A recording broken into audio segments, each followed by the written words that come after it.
مشرکین مکہ رسول کریم صلی اللہ علیہ وسلم کے بارے میں معاذ اللہ باتیں کرتے تھے تو حضور اللہ کے دیے ہوئے علم سے انہیں جان لیا کرتے تھے۔ ایک دن وہ باتیں کر رہے تھے تو باتیں کرتے کرتے نا مشرکین مکہ نے عجیب بات کر دی، نادان تھے نا، جانتے نہیں تھے، عجیب بات کر دی، کہنے لگے آہستہ بولو کہیں محمد صلی اللہ علیہ وسلم کا رب سن نہ لے، آہستہ بولو، اونچی بات نہ کرو، کہیں مصطفیٰ کریم علیہ السلام کا خدا سن نہ لے۔ تو اللہ نے آیت نازل کر دی، فرمایا نادانو وَأَسِرُّوا قَوْلَكُمْ، ابھی جہارو بھی، آہستہ بولو یا اونچا بولو۔ اور شارحین نے مفسرین نے لکھا ہے نہ بھی بولو، آہستہ بولو یا اونچا بولو، یا بے شک تم کوئی بات زبان سے ادا نہ بھی کرو، انہو علیم بذات الصدور، رب تو تمہارے دلوں کے حال جاننے والا ہے، اسے تو پتہ ہے تم نے سینے میں کیا چھپایا ہے، حسد چھپایا ہے کہ رشک چھپایا ہے، عداوت چھپائی ہے کہ محبت چھپائی ہے، اسے تو پتہ ہے، اسے خبر ہے، اس لیے کہ وہ نظر ہی تمہارے دل پہ رکھتا ہے، اسے پتہ ہے تمہارے اندر کیا ہے۔ ہم لوگوں نے نا اپنی سارے معاملات دنیا داروں سے، لوگوں سے، یاروں سے، دوستوں سے وابستہ کر لیے۔ ہمیں تعریف بھی بندوں سے چاہیے، ہمیں اچھے ہونے کا جو ڈگری ہے وہ بھی بندوں سے چاہیے، ہم بندے بڑے نیک ہیں یہ بھی لوگ کہیں تو پھر ہم مطمئن ہیں، ہم صحیح راستے پہ چل رہے ہیں یہ سند بھی بندوں سے چاہیے۔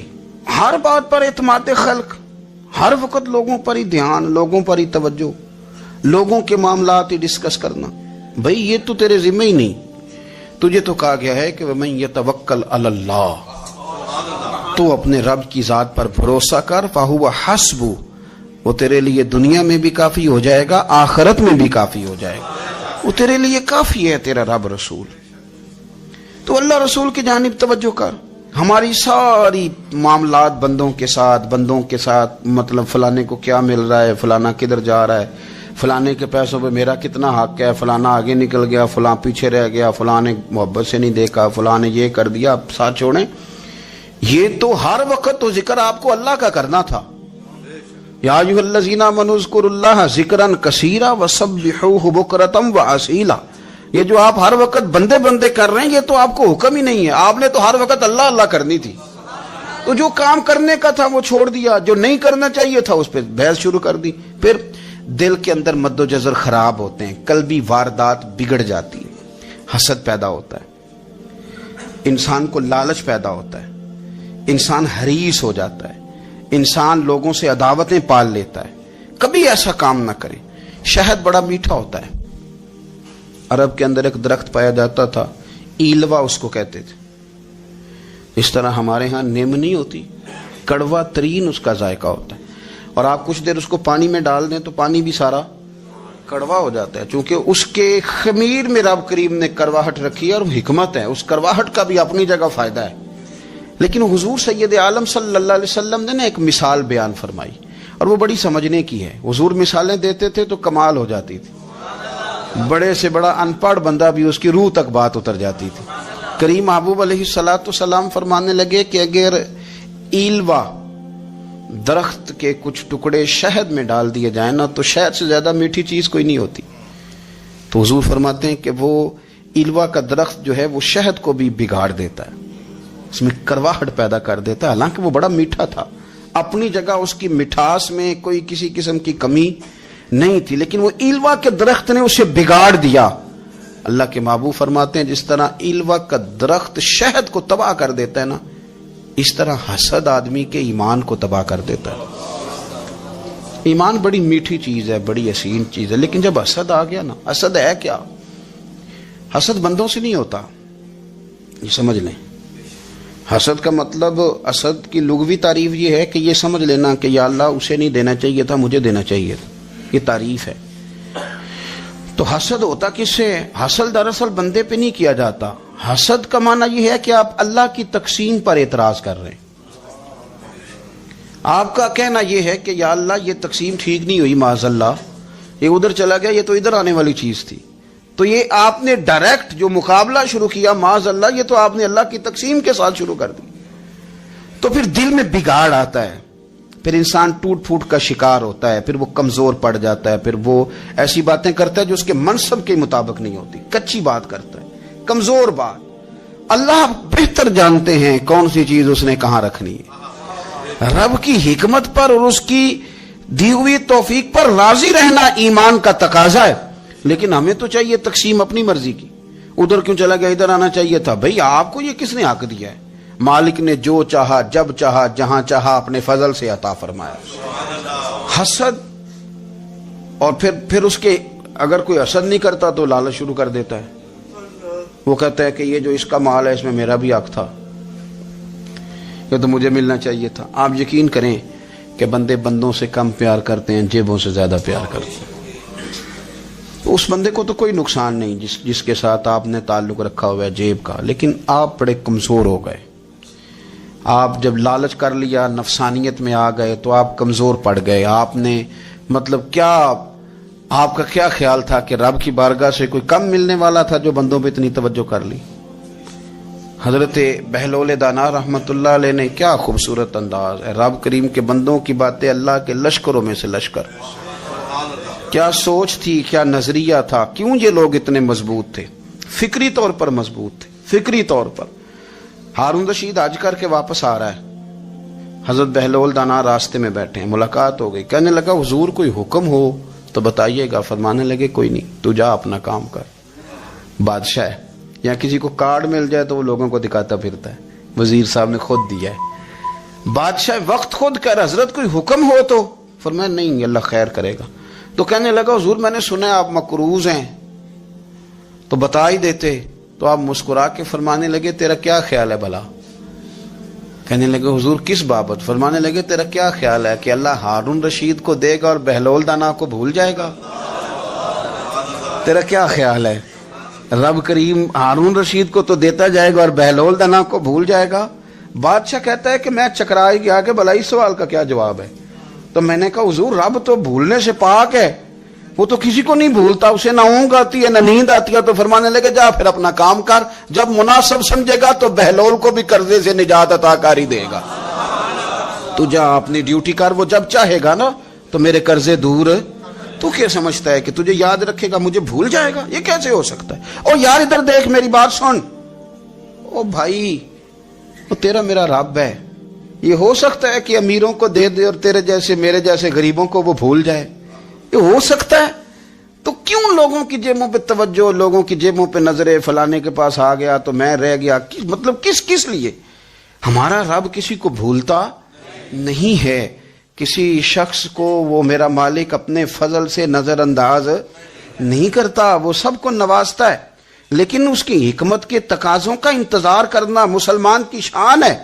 کبھی کسی حسد میں کبھی کرنا ہو تو رشک کریں، مزہ آئے گا۔ اور یہ رشک کرنے کا نا، رشک کا معنی کیا ہے؟ حسد کا معنی ہے یا اللہ اسے نہیں دینا چاہیے تھا، مجھے دینا چاہیے تھا، اور رشک کا معنی یا اللہ تو نے دیا ہے، کیا بات ہے، اسے دیا تو کیا بات، اگر تو نے دیا تو مالک جچا بھی ہے، اگر تو نے دیا ہے تو نظر بھی آیا ہے، اگر تو نے دیا ہے تو پھر کیا بات ہے، کمال ہو گئی، وہ نظر آ رہا ہے۔ اور یا اللہ اسے دیا ہے تو میں بھی تیرا بندہ ہوں، اسے بھی اور دے اور مجھے بھی عطا فرما۔ یہ رشک ہے۔ رشک کا نا حضور نے حکم دیا ہے، نبی پاک نے رشک کا۔ ہمارا یہ مسئلہ ہے کہ ہم نا جو کرنے والا کام ہے وہ نہیں کرتے، رشک کریں۔ بخاری مسلم میں حدیث ہے، نبی پاک صلی اللہ علیہ وسلم نے فرمایا دو بندوں پر رشک کرو۔ کہو کیا بات؟ رشک کرو دو بندوں۔ یا رسول اللہ کون کون سے؟ فرمایا ایک وہ مالدار جسے اللہ دولت دے اور وہ صبح بھی رب کے رستے میں خیرات کرے اور شام بھی رب کے رستے میں خیرات کرے، یہ قابل رشک ہے۔ کہو تیری کیا بات ہے بھائی، کیا تجھے اللہ نے نوازا ہے، اور اس پر رشک کرو کو یا اللہ اسے اور دے تاکہ یہ تیرے بندوں پہ اور اثار کرے اور تیرے بندوں پہ سخاوت کرے، اور اللہ اس کے فعل تصدق ہمیں بھی عطا فرما۔ اور حضور فرماتے ہیں ایک مالدار پر جو صبح و شام سخاوت کرے، اور ایک اس عالم پر جسے اللہ قرآن کا علم دے، وہ صبح بھی لوگوں کو قرآن مجید کے ترجمے، تفسیریں، قرآن کے درس سکھائے، اور شام بھی لوگوں کو قرآن مجید کے درس عطا فرمائے۔ اس پر رشک کرو، کہو کیا بات ہے یار تیری، تجھے اللہ نے کتنا نوازا۔